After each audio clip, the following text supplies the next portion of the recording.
অর্থ মন্ত্রণালয়ের চূড়ান্ত পে স্কেল গ্যাজেট প্রকাশ, দ্বিগুণ বেতন পাবেন সরকারি কর্মকর্তা কর্মচারীরা। তো দর্শক, প্রথম আলো পত্রিকা একটি গুরুত্বপূর্ণ প্রতিবেদন এসেছে, শেষ পর্যন্ত দেখুন। শুরুতেই চ্যানেলটি সাবস্ক্রাইব করে রাখুন নবম পে স্কেলের পরবর্তী সকল আপডেট সবার আগে পেতে। তো দর্শক, নতুন জাতীয় পে স্কেলে সরকারি কর্মকর্তা কর্মচারীদের বেতন প্রায় দ্বিগুণ হওয়ার সম্ভাবনা রয়েছে। বিদ্যমান 20টি গ্রেডকে পুনর্বিন্যাস করে গ্রেড সংখ্যা কমানোর চিন্তা ভাবনা চলছে। পে কমিশন গত 10 বছরের মূল্যস্ফীতিকে বিবেচনায় নিয়ে নতুন বেতন কাঠামোর প্রস্তাব তৈরির কাজ করছে। কমিশনের একজন মাননীয় সদস্য জানিয়েছেন, সর্বোচ্চ ও সর্বনিম্ন বেতনের অনুপাত 1:8 বা 1:10 এর মধ্যে রাখার বিষয়টিও গুরুত্ব সহকারে বিবেচনা করা হচ্ছে। তিনি বলেন, কমিশন চূড়ান্ত সুপারিশে যাওয়ার আগে মূল্যস্ফীতি ও জীবনযাত্রার ব্যয়ের পরিবর্তন বিশ্লেষণ করছে।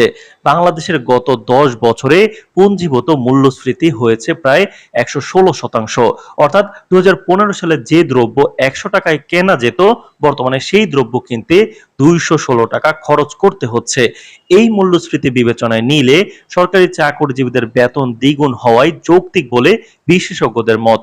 কমিশনের এক সদস্যদের মতে, সর্বোচ্চ গ্রেডে বর্তমানে 78,000 টাকার বেতন বাড়তে পারে প্রায় 1,56,000 টাকায়, আর সর্বনিম্ন গ্রেডে 8,250 টাকা বেতন বাড়তে পারে প্রায় 16,500 টাকায়। নবম ও দশম গ্রেড, যেগুলো কর্মকর্তাদের এন্ট্রি লেভেল ধরা হয়, সেখানে মূল বেতন হতে পারে 44,000 টাকার কাছাকাছি। নতুন পে স্কেল কার্যকর হতে পারে 2026 সালের মার্চ বা এপ্রিল থেকে। চলতি অর্থ বছরের সংশোধিত বাজেটে এর জন্য প্রয়োজনীয় অর্থ বরাদ্দ রাখার পরিকল্পনা করছে অর্থ মন্ত্রণালয়। এছাড়া কমিশন বর্তমানে অনলাইনে সাধারণ নাগরিক ও সরকারি চাকরিজীবীদের কাছ থেকে মতামত গ্রহণ করছে, যা চলবে 15 অক্টোবর পর্যন্ত।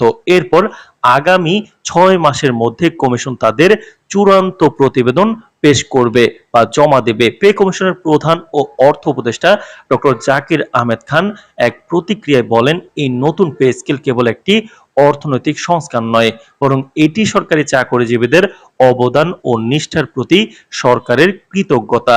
তো দর্শক, ভিডিওটির এই মুহূর্ত পর্যন্ত যারা দেখছেন, চ্যানেলটি সাবস্ক্রাইব করে রাখুন নবম পে স্কেল এবং মহার্ঘ ভাতার সকল আপডেট সবার আগে পেতে। তো দর্শক, এবারের পে স্কেলে গ্রেড সংখ্যা কমানোর প্রস্তাবও আলোচনায় রয়েছে। বিশেষ করে 11 থেকে 20তম গ্রেডগুলোকে একীভূত বা পুনর্বিন্যাস করার চিন্তা চলছে। এর ফলে সর্বোচ্চ ও সর্বনিম্ন বেতনের অনুপাত আগের 9.45:1 থেকে কমে প্রায় 8.5:1 বা তারও নিচে আসতে পারে।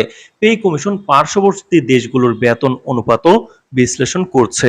উদাহরণস্বরূপ, পাকিস্তানে এই অনুপাত 13.1 এবং ভারতে 9.1।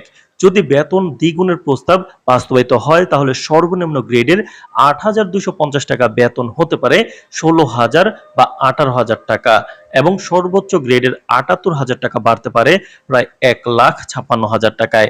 গ্রেড সংখ্যা কমে গেলে এই অনুপাত আরো সামঞ্জস্যপূর্ণ হবে বলে আশা করা হচ্ছে। তবে এই হিসাবগুলো এখনো আনুষ্ঠানিক নয়, বরং এটি কেবল একটি ধারণা বা আনুমানিক হিসাব। বিশ্লেষকদের মতে, নতুন পে কমিশনের কাজ অত্যন্ত জটিল ও গুরুত্বপূর্ণ।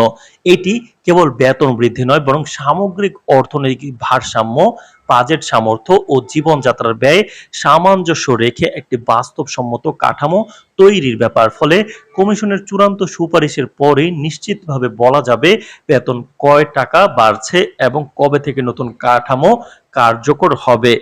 তো দর্শক, ভিডিওটির এই মুহূর্ত পর্যন্ত যারা দেখছেন, চ্যানেলটি সাবস্ক্রাইব করে রাখুন নবম পে স্কেলের সকল আপডেট সমূহ সবার আগে পেতে।